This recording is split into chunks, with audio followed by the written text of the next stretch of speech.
आगे है तो वो कांग्रेस के, वो एक ही हिम्मत कर सकता है, वो एक ही मजाल कर सकता है जो हमारे बीचों के अंदर मुनाफिकीन की शक्ल लेकर हमारे बीच में आके काम कर सकता है। तो हमको उससे खबरदार रहना है, उससे होशियार रहना है कि हमारी बस्ती के अंदर, हमारे एरिया के अंदर, हमारे काउंसिल के वार्ड के अंदर कि कौन इस तरह से काम कर रहा है, वो लोग किसको अपना साथी बनाकर हमारे बीचों के अंदर लाकर हमारे वोट को तकसीम कर रहा है। हमारा मेन मशा और मेन हमारा इलेक्शन का काम से हमारे माँ बहन जितने भी लोग हैं वो लोग को उससे महफूज रखना है, वोट को बटने नहीं देना।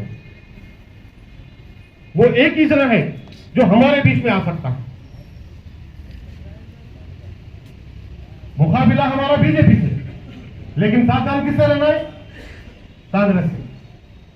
वो तो मजाल कर ही नहीं सकता यहाँ पे आने की, हमसे वोट मांग भी नहीं सकता, हमारे जगह खसमे वाले खा सकता है। अगर खसमे हमारे इलेक्शन पोलिंग के अंदर पोलिंग परसेंटेज को बढ़ाना है।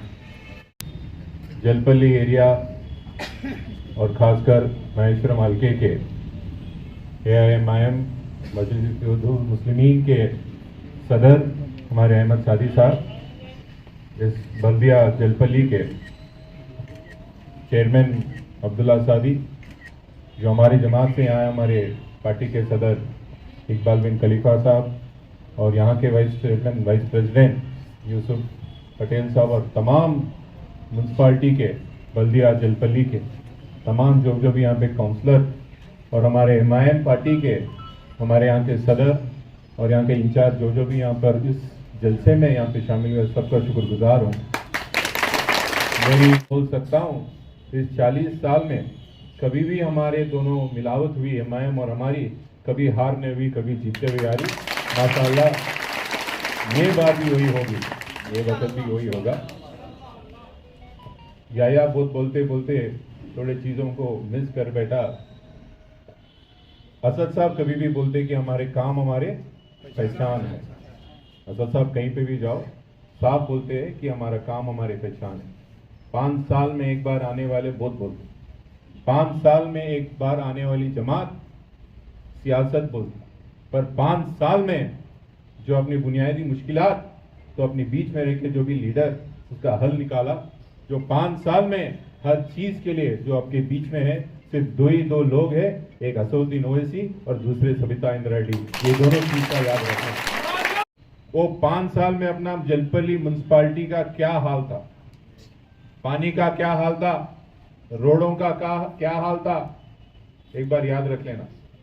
5 साल में क्या हुआ, पहला मेरे को याद रहता था जब मैं और अहमद भाई बस्तियों में अपन कैंपेन करने के लिए निकल जाते थे, पूरे गली में एक ही पूछते थे, अब्बा बस कुछ भी नको करो, मिठा पानी का सहूलत कराओ। बोलते थे नहीं, बस पूछे भाई कहीं जाओ मिठा पानी का सहूलत कराओ, मिठा पानी का सहूलत करो, कुछ भी नहीं होना अब्बा। अब पूछते मैंने मिठा पानी आ गया, रोड ड्रेन सब पूछते, पहला तो ये पूछते थे कि पानी पिलाओ। मैं आज खुशी से बोल सकता हूं, आज जलपल्ली म्यूनसिपालिटी ने हल्के महेश्वर में हर घर मिठा पानी पहुंच गया। इसका बदौलत मैं बताता हूं, MP साहब का इलेक्शन हुआ, जलसा कहां पे हुआ था अहमद भाई? जमजम बेकरी के नहीं, असद साहब आए थे। असद साहब क्या बोले उस दिन, मेरे को पता है यहाँ मीठा पानी का प्रॉब्लम है, मैं और कार्तिक दोनों जाके आपको ऑफिसर के बिठा के हर घर मीठा पानी पिलाते बोल के असद साहब भी बोले, मैं भी था उस दिन। मैं आपको याद करना चाहता हूँ, असद साहब और मैं तकरीबन 10-12 बार वो HMWS के ऑफिस को गए। तो जानकिशोर साहब के नेजे असद साहब बोले, साहब मैं जबान देकर आया वहां पे, हम दोनों जबान देकर आए हर घर मीठा पानी पिलाना। मैं आज बताता हूँ वही बदौलत, वही नुमाइंदगी पे आज जलपल्ली बल्दिया में हर घर पानी मिला। हम लड़के लाए बेपनी, बाकी का जगह पूरा मिशन भगीरथा बाद में आया, मिशन भगीरथा 2 साल बाद आया, पर अपनी बल्दिया में पानी पहले आ गया। इसकी बदौलत बराबर असद साहब है और हमारे अम्मा सबिता इंद्रा रेड्डी, तो दोनों की नुमाइंदगी पे अपन पानी का यहाँ पे पानी का भी वो भी सप्लाई भी शुरू हो गया। और दूसरा फंड, असद साहब बोलते थे मेरे को, यहाँ कार्तिक कुछ भी करो तुम पैसे लाओ, जलपल्ली में पैसे लगाओ। अम्मा को भी बोलते थे, अम्मा आप जाओ CM साहब को बोलो, कैसा भी पैसे आप पूछे तो पैसे देते CM साहब, आप पूछे तो बराबर पैसे देते। असद साहब बोलने से और अम्मा पूछने से मैं बताना चाहता हूं, तकरीबन 120 करोड़ के ऊपर स्पेशल डेवलपमेंट फंड लाया। स्पेशल डेवलपमेंट फंड लाए जलपल्ली में, यहाँ पे नए रोड, ड्रेनेज या नया लाइट, ये अपने म्यूनसिपालिटी बल्दिया में उतने पैसे नहीं है, तनखे देने के पैसे नहीं है हमारे अब्दुल्ला के, तनखे देने के पैसे नहीं है। तो ये स्पेशल नुमाइंदगी पर असद साहब के और यहाँ पे अपने वजीर, अपने यहाँ लोकल एमएलए माँ सविता इंद्र रेड्डी के नुमाइंदगी पर ये पे काम हो रहा, इसीलिए मैं बता रहा हूँ अपनी काम अपनी पहचान है। कांग्रेस वाले अभी बहुत आते, अभी मैं समझता हूँ वो भी नहीं आएंगे, मैं समझता हूँ वो भी एक एक था, वो भी बंद हो जाएंगे, वो भी मैं समझता हूँ। अगर बाहर पे आएंगे भी कोई यही बात बोलते, अरे 5 साल में एक बार, 5 साल में एक बार आने वाले हम है क्या? 5 साल में एक बार आने वाले तुम हो कांग्रेस वाले। यहाँ पे ओल्ड सिटी में नए नए बकरों को पकड़ लेते, ओल्ड सिटी में नए नए बकरों को ले आकर राहुल गांधी के कंडवा पिना देते। यहाँ पे भी ऐसी से वो पुट्टे को वोट है नहीं है, वो अपनी गली का है नहीं मालूम, उसको जाके ये कंडवे पिना देते और उसको गली में घुमा रहे, यही हाल होता। और एक कांग्रेस पार्टी का बात गौर से सुन लेना क्या होता वो बात, एमआईएम बीजेपी से मिल ली, बीआरएस बीजेपी से मिल लिए, ये तीनों मिलके काम कर रहे। आप एक बात समझो, असदुद्दीन ओवैसी कभी बीजेपी से मिलके काम कर सकता क्या? केसीआर साहब कभी बीजेपी से काम कर सकता क्या? सोचो आप, मैं बता रहा हूँ तो मिलिए, पर तुम क्या करे, 27 साल से बोल रहा हूँ, हिंदुस्तान में, इस देश में, इस मुल्क में 27 साल में मुसलमान कौन सी जमात को वोट देते हुए आ रही? कांग्रेस को तो देती आ रही ना। क्या करे गरीबी की, मुसलमान की आज गरीबी की कौन जिम्मेदार है? कांग्रेस पार्टी जिम्मेदार है। परसों आए राहुल गांधी अपने टुकड़े पे, यही बात बोले सब मिल लिए, ठीक है मिले नहीं मिले बात की बात है। आप 6 गारंटी देखेंगे, उनके क्या गारंटी है क्या वारंटी है मेरे को नहीं मालूम। वो शाली बंडे पे कूलर का रहता, अच्छा गारंटी है लोगों ये लोग कौन गारंटी देने वाला ऐसा रहना जो कट के रहता, उनका कौन बनता वहां पे नौशा, कौन कब निकलता उनकी बारात? ठीक है 6 गारंटी तो बोल के गए, 6 गारंटियों में एक गारंटी भी मुसलमान को दिए क्या? पूछो दिए क्या? एक गारंटी भी मुसलमान को नहीं दी। उनको वोट चाहिए मुसलमान का, पर गारंटियों में, पॉलिसियों में, स्कीमात में तो कभी कांग्रेस पार्टी अपने बारे में नहीं सोचती।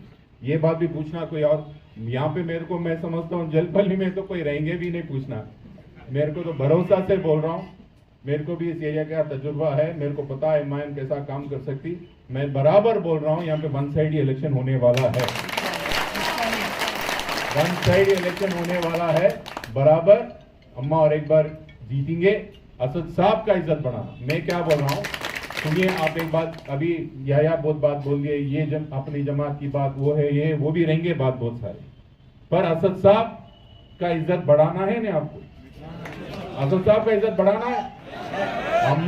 अम्मा के इलेक्शन जिम्मेदारी में कहीं और इंचार्ज था, मेरे को फोन करके असद साहब निया तुम क्या करते वहां पे इंचार्ज रह के, क्या उखाड़ लेते वहां, चलो बंद करो तुम जाके अम्मा के लिए काम करो। अहमद भाई को बोले, बाकी के काउंसिलर को पूरे को बुला के बोले, अरे भाई ये हमारा गरीब मसला है, अम्मा हमारे बहुत पुराने ताल्लुक इंदिरा रेड्डी साहब के जमाने से हमारे ताल्लुक है, इस खानदान से मेरा इज्जत या नाक नहीं कटवाना, आप बराबर काम करना बोल के सुल्तान बोले। आज असद साहब का और एमआईएम पार्टी का इज्जत बढ़ाना है तो आज वो थोड़े दिन के लिए पूरे जमात भूल जाओ, एक ही जमात है बीआरएस और कार, बाद में देखेंगे, बाद में क्या करना है क्या नहीं करना है वो बाद में देख लेंगे अपन। अभी ये महीने के लिए सीएम साहब और असद साहब का इज्जत बढ़ाना है, आप बराबर काम करिए। मैं आपके बीच में रहने वाला हूं, कभी भी बुलाइए। ये हमारे काउंसलर साहब तो पूरे पहचानते मेरे को, सीधा फोन करते, मैं कहीं नहीं जाने वाला हूं कांग्रेस वालों के साथ तरह, मैं आपके बीच में रहने वाला हूं, मैं बीच में रहता हूं। हाँ मैं लास्ट में एक बात बताता हूँ, मैं मीडिया वाले भी है, मेरे को शेर शायरी का बहुत शौक है, खुद लिखता हूँ। मैं असद साहब को एक बार सुनाया था शेर शायरी, अरे बहुत अच्छा लिखते हैं। मेरे को एक शायरी तो मैं दोनों पार्टियों का ताल्लुक से एक बताता हूँ, बीआरएस और एमआईएम का, पेश करूं? रियासती तेलंगाना में जब तक नीम और गुलाल का मिलावट है, रियासती तेलंगाना में जब तक नीम और गुलाल का मिलावट है, जब तक कार का जोर बरकरार है।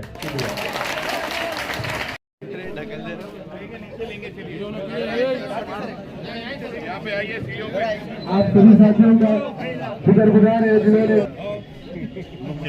थैंक यू, चलो ओके अहमद भाई, एक फोटो ले लो यार आप लोग।